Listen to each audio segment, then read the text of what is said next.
Now, let's use the fact that conservation of car partial differential equation is satisfied to make some predictions about car traffic. Big trouble is we only have one equation and we have two unknowns, the density field and the flux of cars. So in order to have a well-posed problem, we need another equation. And for car traffic, this comes from observation. And the observation is that cars travel with a velocity u, which depend upon the density. In low density traffic, they go at say 60 kilometres an hour, 1 kilometre a minute. In high density traffic, they're very much slower. They slow down to a crawl.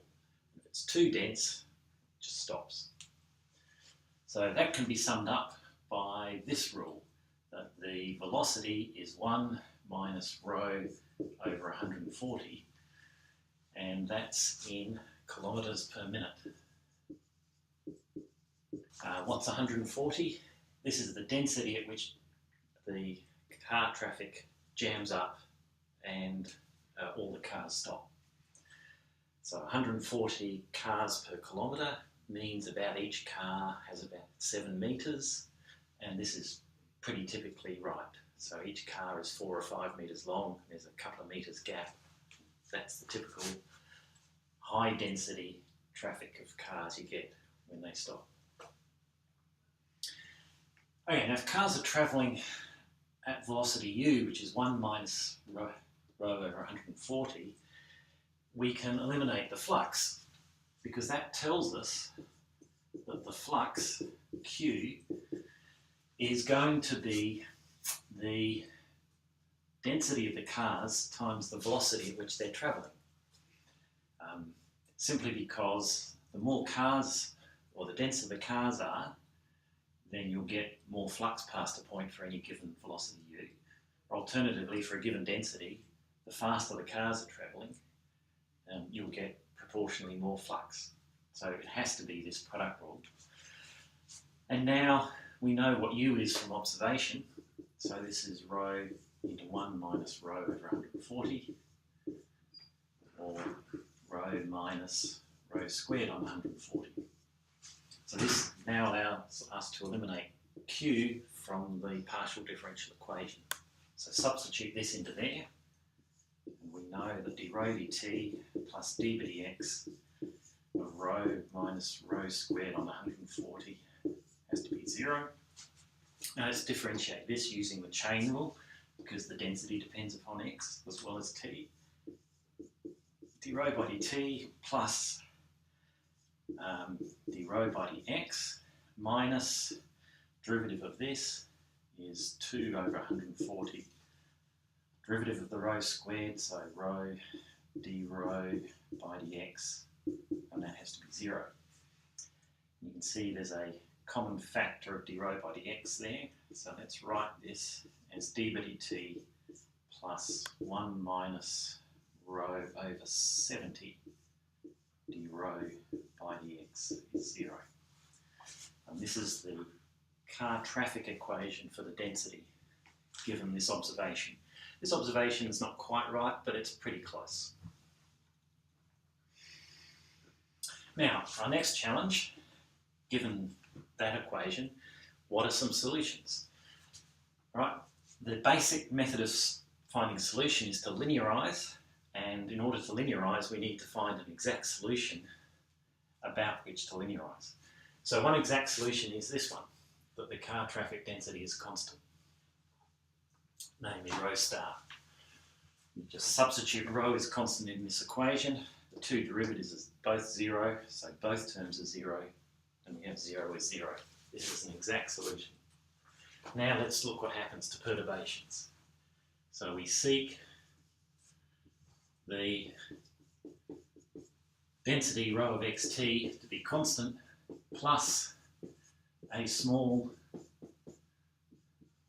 perturbation, where I've written rho hat, where the hat here will generally denote something small, whatever that means.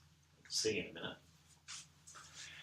It'll mean that we neglect products of it. Okay, substitute this into the differential equation.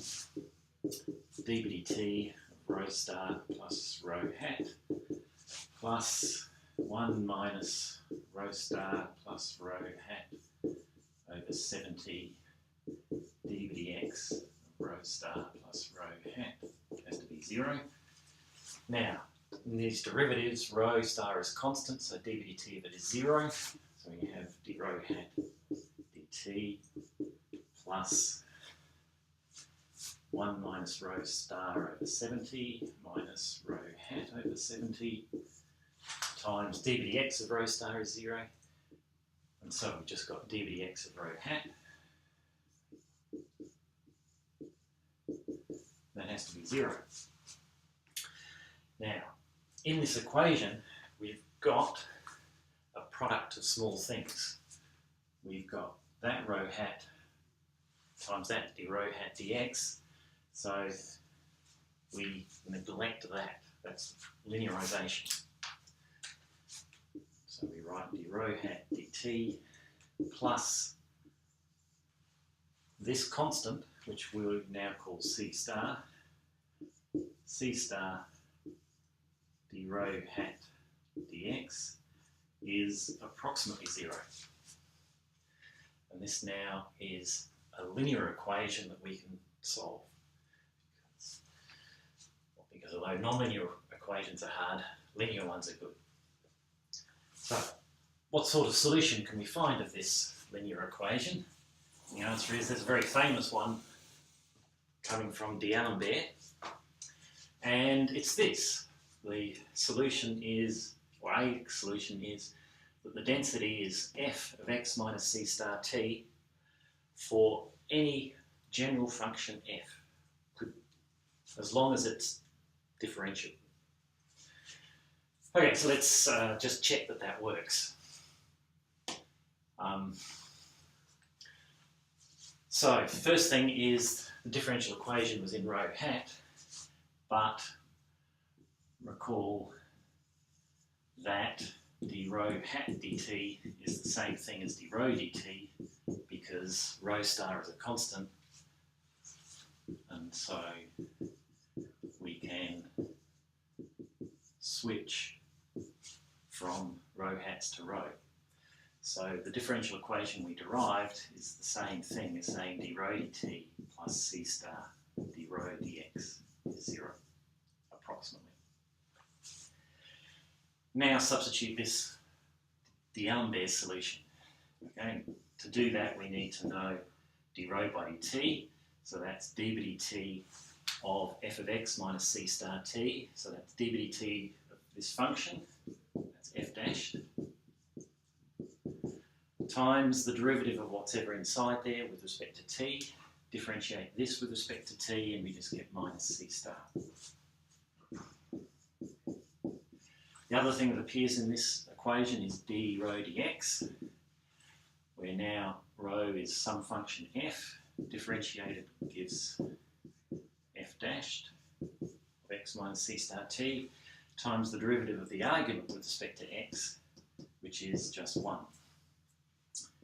So d rho dt plus c star d rho dx is therefore, now d rho dt is minus c star f dashed of x minus c star t.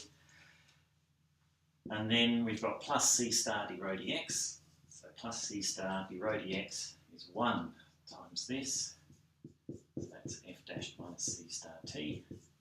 And these two terms cancel, equals 0. That's solved.